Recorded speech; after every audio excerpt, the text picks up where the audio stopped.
So hello guys, nandito tayo sa Ninoy Aquino Stadium. We're watching the Northport versus Terra Firma game. Brand new, naka-score lang. So actually, this is a very important game for both teams kasi kung sino manalo dito, siya po yung lalaban sa number 1 sa San Miguel. Although marami nasabi, ganun sa kung sino manalo dito, matatalo din ng San Miguel. But the thing is, teka, may turnover. So ito yung mga nakikita nyo, yung mga current supporters ngayon. Hindi ko napapakita yung buong paligid kasi obvious naman, alam naman natin na hindi ganun kadami nanood in this very important game. So the reason I'm doing this video, obviously I support the Philippine Basketball Association, but parang obvious naman kung bakit hindi ganun kadami nanonood kasi hindi ganun kadami supporter ng each of the teams, and that's the big problem.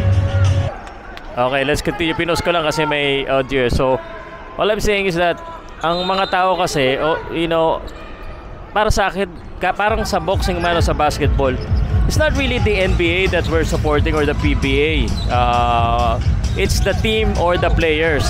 Lalo na syempre, pag kayo pa ako ni Stephen Holt, last 2 minutes, syempre, kailangan meron tayong pinapalo sa mga players para maganda, di ba?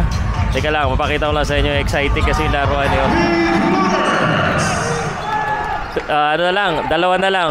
Oh, exciting actually. Hindi ako masyado makafocus. But my point is, pag walang star yung team mo, talagang hindi tayo makakaasa na maraming magiging fan yung team. Halos lahat, kahit sa NBA man yan, kahit sa anong sports, you have to have a star. And obviously, you have to win. And in order for you to win, you have to have stars on your team. Di ba? So, nagiging counterproductive na rin minsan pag sobrang dami ng stars sa isang team, nabubulok yung ibang stars, hindi nabibigyan ng pagkakataon na mag-shine. Which is naging counterproductive for the league. For this one, meron naman silang mga galing na players pero hindi lang talaga ganong kasikat eh. So, time out. So, ito po. Alam ko marami mga asar dyan, but sandali ah. So as I was saying, pinopost ko lang kasi tamad ako mag-edit eh. I was saying, kung walang star player, wala kayong susundan eh. Kung wala rin kayong star player, di na kayo mananalo, syempre, di ba? So I wanna show you the crowd. Ito yung crowd. Of course, 96-98. Oh, pumasok pa. May Chokso, napasayaw.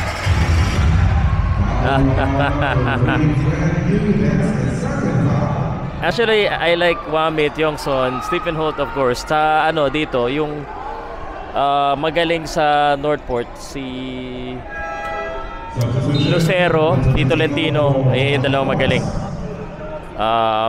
Anyway, yung sinasabi ko lang, I think that's the long-term goal talaga. But guys, sa mga nangasar, bakit alam kong may issue pero ayaw nyo naman talaga sa PBA, ayaw nyo naman maging successful yung PBA.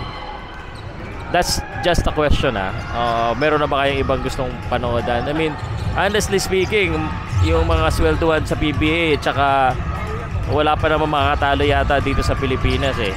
Unless talagang kaya na magbigay na yung PBL, pwede na. Pero syempre, kabuhayan, di ba? Bawal ko pakita yung laban, so pinapakita ko lang yung mga Jan Amores, si Idol. Guys, lagi-lagi na natin ito pinag-uusapan Pinakita ko lang sa inyo kung ano meron dito. Very important game.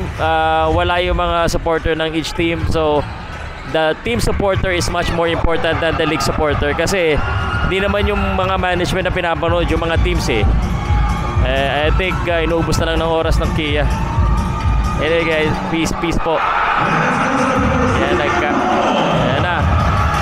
Ayan na, masaya na ang mga Terra Firma.